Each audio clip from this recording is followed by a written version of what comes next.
Jansen Harris here with the Just Good Network. I want to thank our sponsor, Your Future Media. Like, comment, subscribe below in this video if you like it.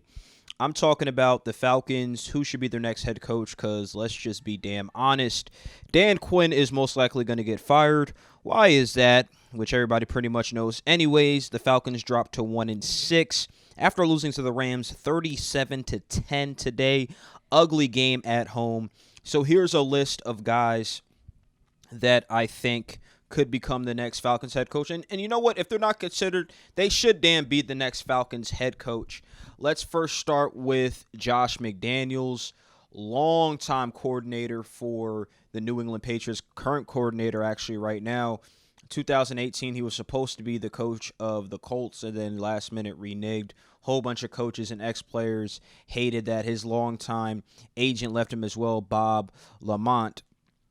So, to me, even after all that, he's a really good coordinator and does deserve his offensive mind. He deserves to be a head coach again. And we know the Falcons, very offensive type of team. Maybe Josh McDaniels, if he wants to give it a try again. You got that quarterback in Matt Ryan, so maybe he can make some things happen. And let's not forget, he was part of all 6 Super Bowl championships for the New England Patriots. Now, some might say as a head coach, he was average or below average. Second in the AFC West in 2008. They were 8-8. That was in 2009. 2010, they were 3-9, and then he just got fired after the video scandal. But again, that was about 10 years ago. So to me, he should be a candidate, and if he's hungry to be the coach, then it should happen. Next on my list, he's been linked to the Cowboys, won multiple national championships in college. Urban Meyer, go over his resume a little bit. At Bowling Green, where it all started, he was 17-6. And then when things really, really heated up is when he went to Utah, 22-2. Really, really, really big-time win in the Fiesta Bowl. That's where he really started getting known. And then he got the job at Florida, completely dominating, winning 2 BCS national championships, winning a Sugar Bowl, winning an Outback Bowl, actually winning a couple Outback Bowls, just a straight beast. 66-15, 65-15 as the head coach of Florida, 36-12 in the SEC, and that means a lot being in the SEC. And then he went to Ohio State, took a little break from coaching, went to Ohio State, and look at the seasons. 12-0, 12-2, 14-1, 12-1, 11-2, 12-2, 10-1, 83-9 overall, 54-4, just dominating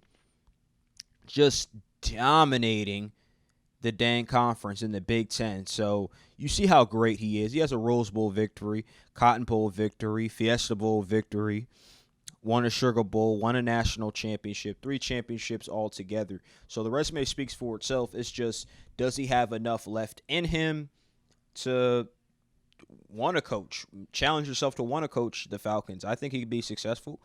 We'll see. Another coach that I think should be linked to the Falcons job is Mike Tomlin. Now, personally, I don't think Mike Tomlin should lose his job with Pittsburgh, but it's been a slow year. He did lose his quarterback. He did lose Le'Veon Bell to the holdout. Then he went to the Jets, who was an all-pro. Lost Antonio Brown. Had to deal with him for years. He's out of the NFL completely. Just Oakland and then the Patriots. Just dumb shit after dumb shit. So he's basically out.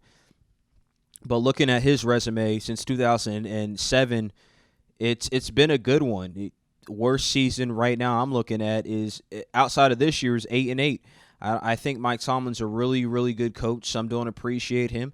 Let's not forget he won a championship in 2008, his second season, 12-4. They were first in AFC North, won that Super Bowl championship. Really good coach. Lost another one to Green Bay. Now, some people think they've underachieved and he should have won more, and I think they should have won more too. But with a total record of 127-70, that's not bad. Postseason record of 8-7, it could be better, but having a positive postseason record is good. I think he's still a very young coach.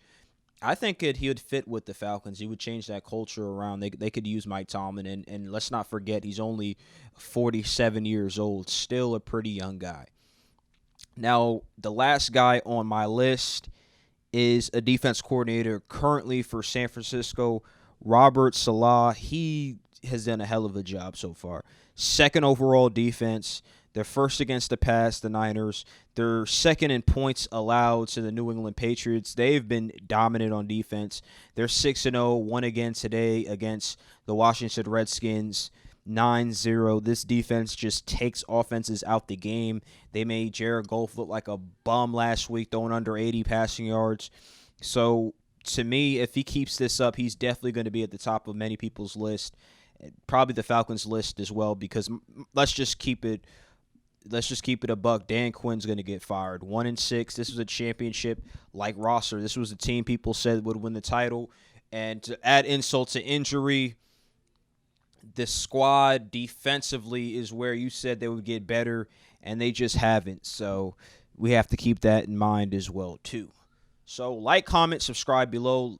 Y'all let me know what you guys think of my list of potential head coaches for the Falcons, because they're going to be looking for a head coach soon. Follow us on Twitter. Follow us on Instagram, Just Good Network. Like us on Facebook as well.